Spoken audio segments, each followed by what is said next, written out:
Welcome to Look Before You Speak. Today we're going to be visiting a very special artist here in Missoula. So we're going into her studio, and I'm just thrilled to be able to talk to and visit Gretel Stoudt. She's a multimedia artist, but today she's going to be working with leatherworks and talk a little bit about her approach to that. So we're really thrilled that she's welcomed us into her studio. Let's go in.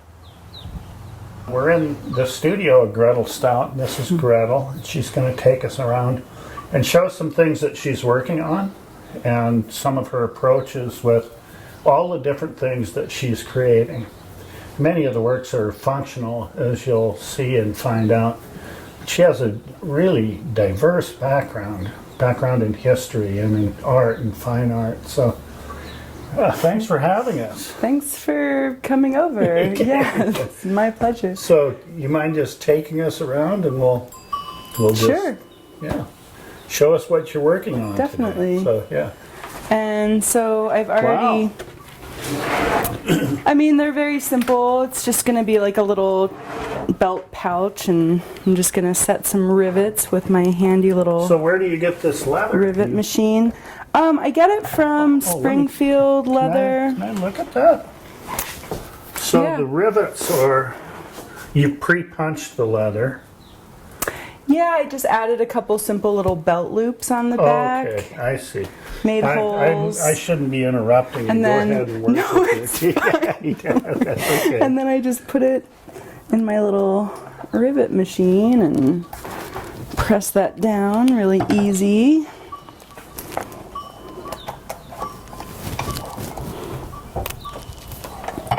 And then after this, we can start sewing. So you've discovered a way to offer people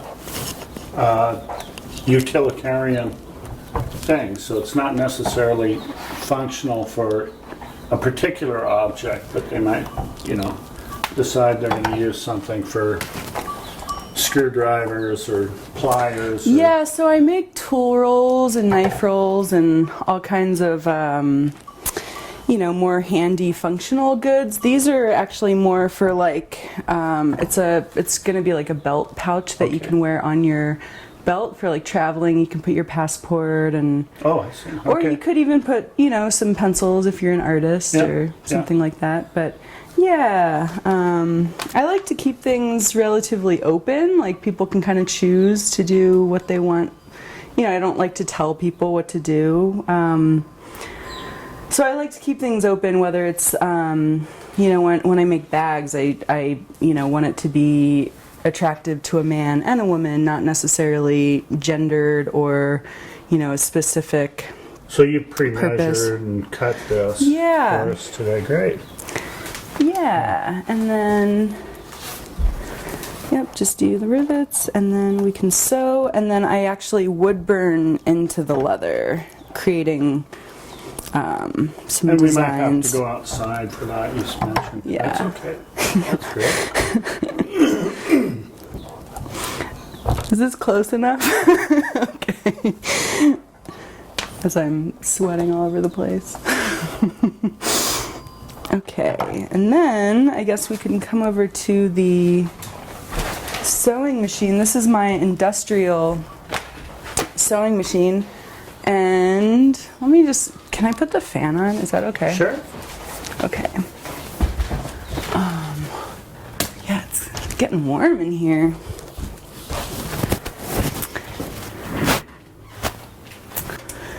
How did you get started in working with leather? So my good friend taught me how to make moccasins. He was half Assiniboine and half Irish, and so he taught me how to do plain style moccasins, which since then I've kind of tried to get into other things just because that's a Native American thing, and I it was but it was kind of an interesting introduction to leather because he taught me how to do the beading, and we went up to St. Ignatius and bought a brain tanned hide, and Wow. Yeah, and so that was actually how I got into it. And it was years later, and he actually passed away. And I was trying to make moccasins for my friend's baby, and I was using my sister's home machine, and I was going to break it. And so I thought, I need to just get an industrial so I can work with leather. But yeah, so it was kind of an interesting, and now I'm, doing more functional, like, just sort of a variety of things. I'm keeping my fingers away. Yeah, sorry. It's kind of hard to, Wow. Okay, there we go. Yeah, so, I mean, this is a very simple design, although I like to keep things simple, because then I can always incorporate the, more arts and crafty design work later on. But at this point, we're just really just making a functional leather item. Sorry, my hands are kind of dirty. I've been gardening.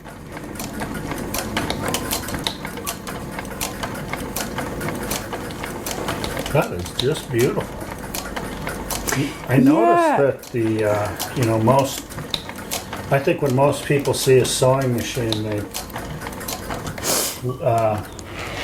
look at and they think, boy, it's going to take off and it's going to be really fast. And so this is a pretty low gear ratio, isn't it? Well, Bob, who I got the machine from down at Sew and Vac, he made sure to turn the motor down for me because it can go really, really fast. Oh. I mean, I could probably And you're show going you. through some really thick material, so you probably... It's pretty thick, and then even the hair on cowhide, and when I make pillows with the hair on cowhide and thicker leather, I mean, it's even thicker than, I mean, this is actually pretty thin for this machine. It can handle quite a bit. It can't do like saddles or cowboy boots, but yeah, I can do a lot with it.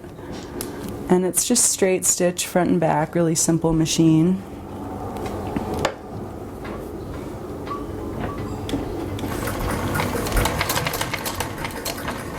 Yeah, I mean, I have to kind of slow it down a little bit because it gets really fast.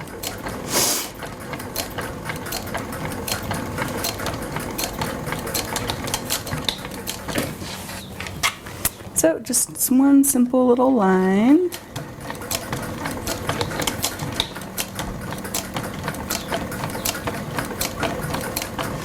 And I tend to use colored thread.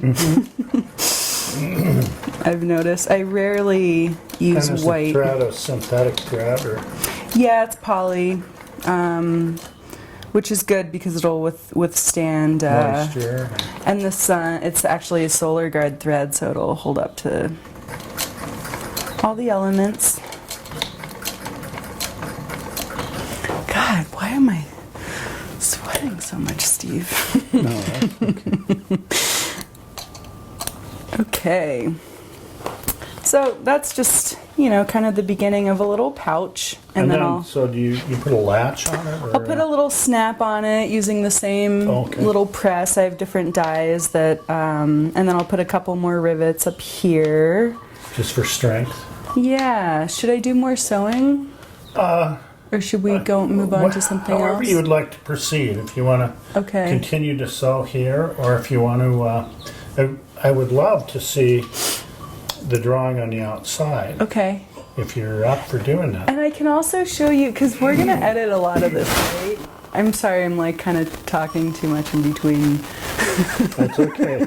No worries. I'm not used to this kind of attention.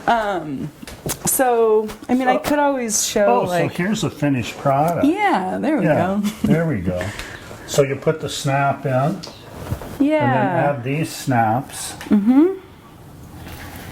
And then you have the belt loop. Mm-hmm. And then you're going to show us how to do the design? Yeah, I actually use a wood burning tool, really simple tool. They're, you can get them for like $10 at any craft or hardware store, and yeah, it burns really nicely. the leather. Well, can we witness that? Sure. Okay. Yeah, let me heat it up. It takes a few minutes. Okay. We're back outside here with Gretel Stoudt, and she's creating this pouch, and a bit of her creative process related to these, what do you call these, purses? Or? I call them belt pouches, or travel pouches. It's really just a little pouch with loops that you can attach to your belt, or it's very nice. It's really secure, isn't it? Yeah.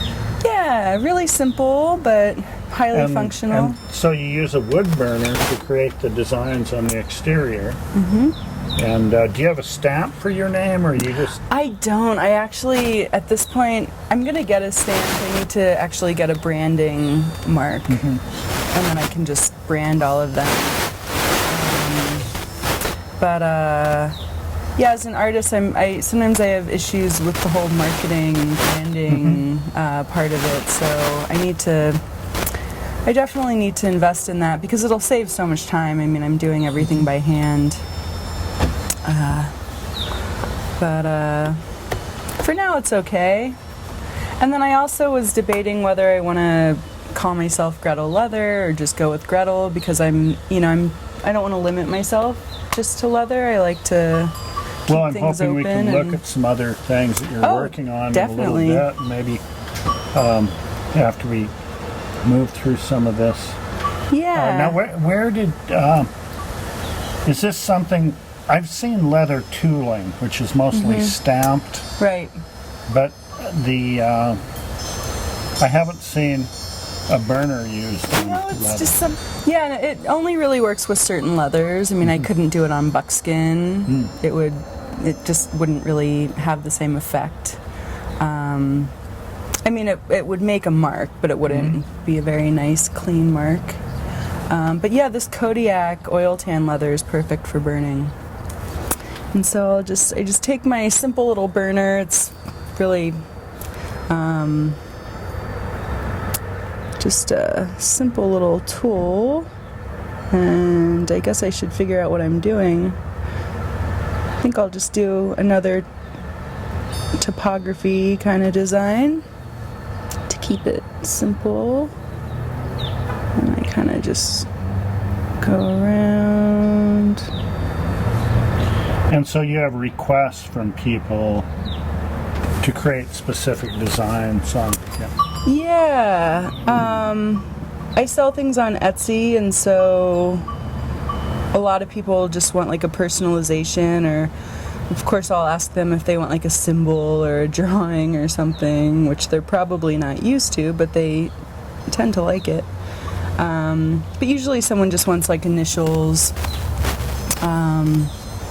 or something like that. So a lot of your audience might be sportsmen or I do sell artists or hunting knife rolls, and that was really actually my neighbor Rob down the hill asked me to make a little hunting leather roll for his 3 main knives that he uses to skin his deer, and without him telling me to make that, I wouldn't have known, and then I ended up selling some to Bob Ward, so that was pretty cool. It's always nice when customers can give me ideas, or friends will just give me ideas, and sometimes I'm not really interested in doing it, or even custom jobs. I mean, certain things are great, and I really enjoy getting into something new, and and sometimes I'm just not interested at all. But it's pretty cool when when someone gives you an idea, and then you can end up selling them, make a living out of it. So that's cool. And similarly, I started doing knife rolls for my chef friend. He was cat sitting for me, and now it's one of my best sellers. And in developing all of this work, you're on a schedule with the marketplace, and you set up a market spot. Yeah, I do the People's Market. It's my 3rd year. It's a lot of fun. And I do the maid fairs and some art festivals as well. I'm gonna do a big show in Edmonds, Washington, which should be fun next month. And yeah, really it's just my way of being able to be creative and make a living. Use a template or is it mostly just out of your imagination? Usually my imagination. I mean, the designs are relatively simple on these. Arrows and eyes and mountains, and the topography is just really fun because I can change things up. And as this folds over, do you match these up? Or? No, not really. I mean, it depends if I have kind of an interesting angle, like,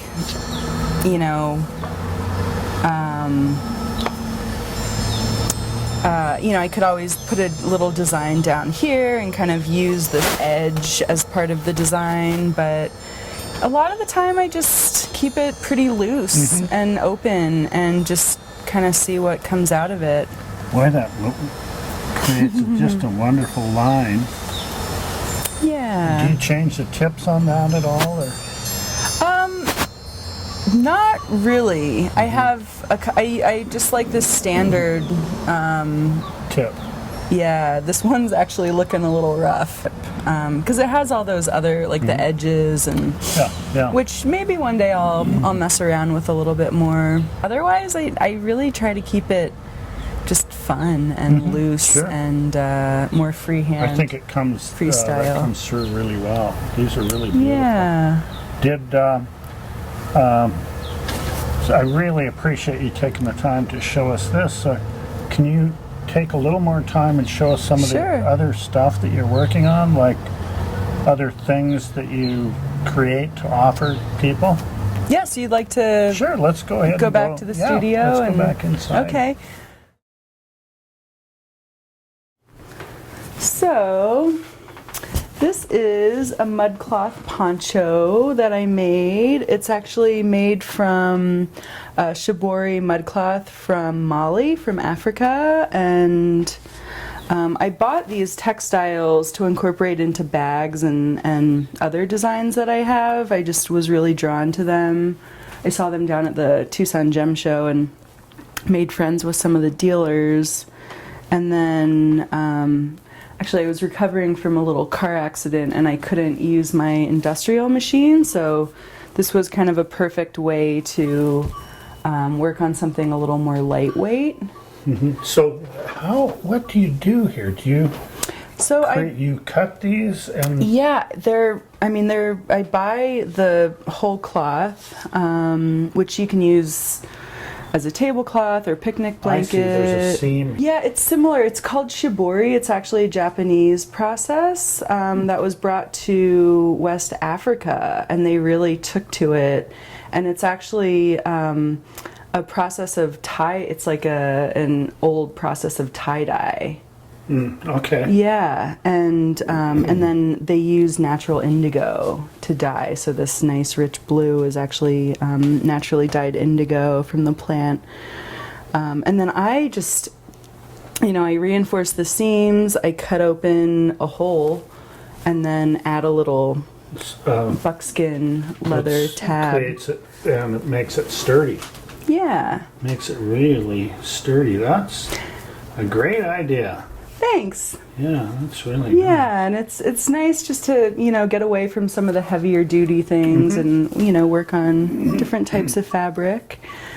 So I'll set this aside and maybe we can move on to something else. Bags. So yeah, I make these this is my bag. I actually use the original branding mark from the cowhide, and it's just, really heavy duty, functional and you create leather these straps. bag.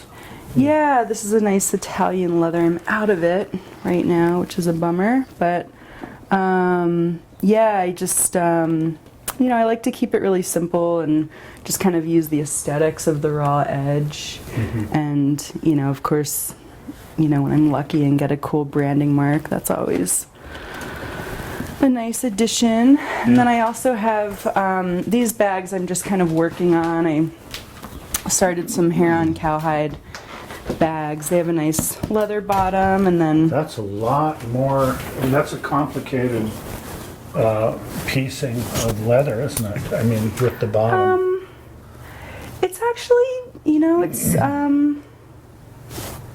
not too I mean, it's not too complicated. It's just one nice bottom piece, kind of an oval. So do you sew those inside out? Yes. Okay. Yeah. So right with the pouches, I had the stitching on the outside, whereas these, I sew the inside. And the bottom.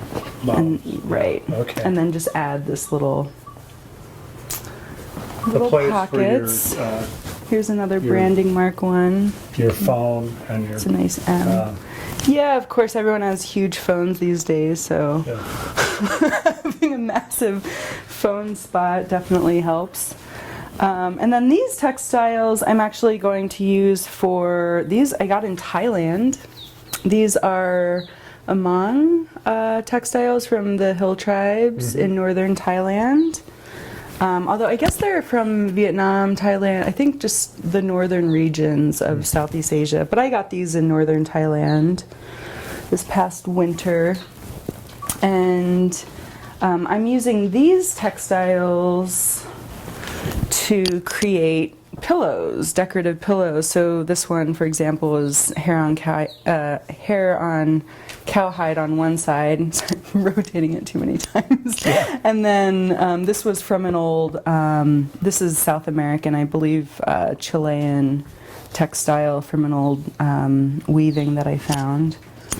And So you travel quite a bit. And your travels as much as possible. reflected in your work.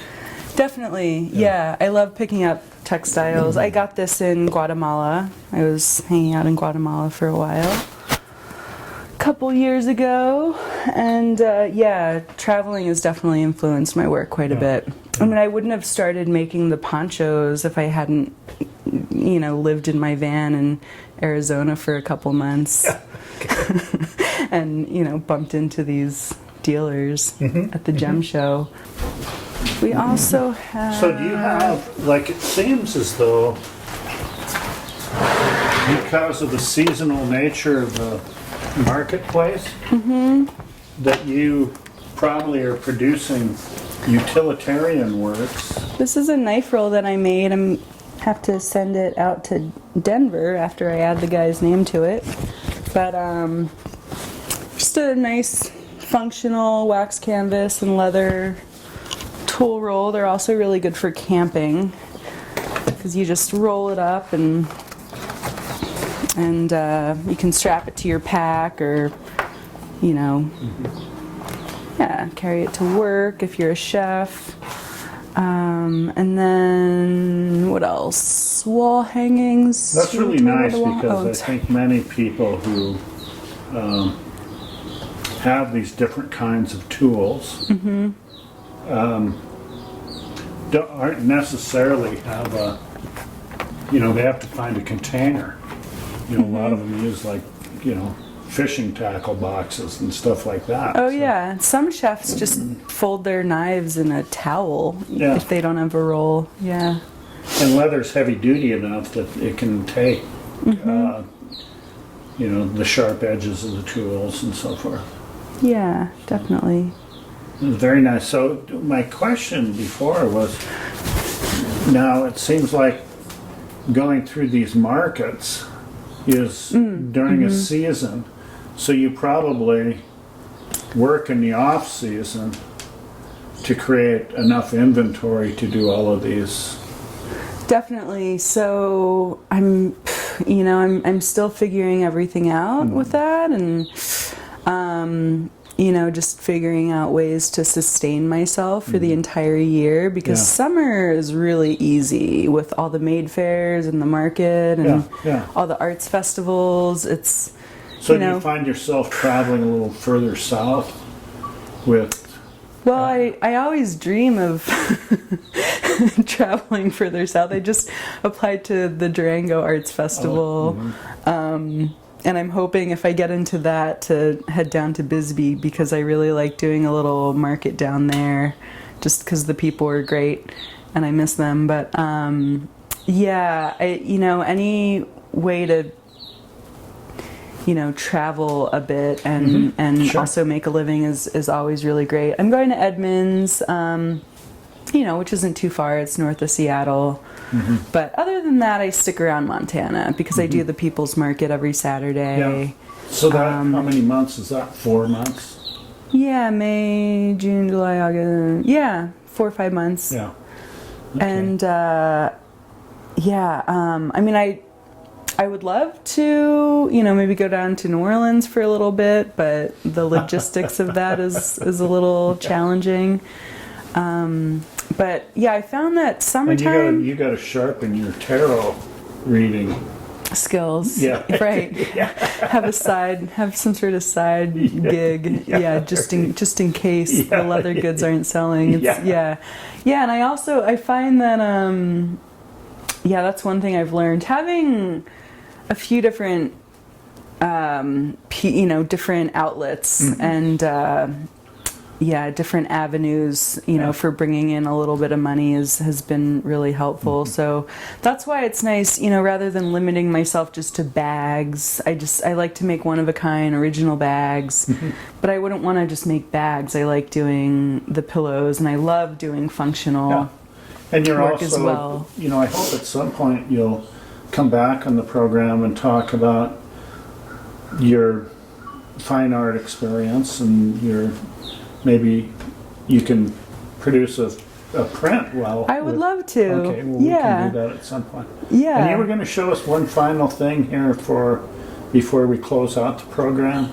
So I think it's really important to use all the scraps. I like to use every little piece of material. Right. Sometimes I make pin cushions out of old fabric, and really just anything I can use, so there's no waste. But one of the things I love making are these cute little trays, which my good friend Steve likes to call pickpockets, because you can actually put your guitar picks in there, right? And while you're waiting to play. I use them for shells and beads, and actually over at my little rivet and snap station, all of my hardware, I So you've developed a way to use up the leftovers from your...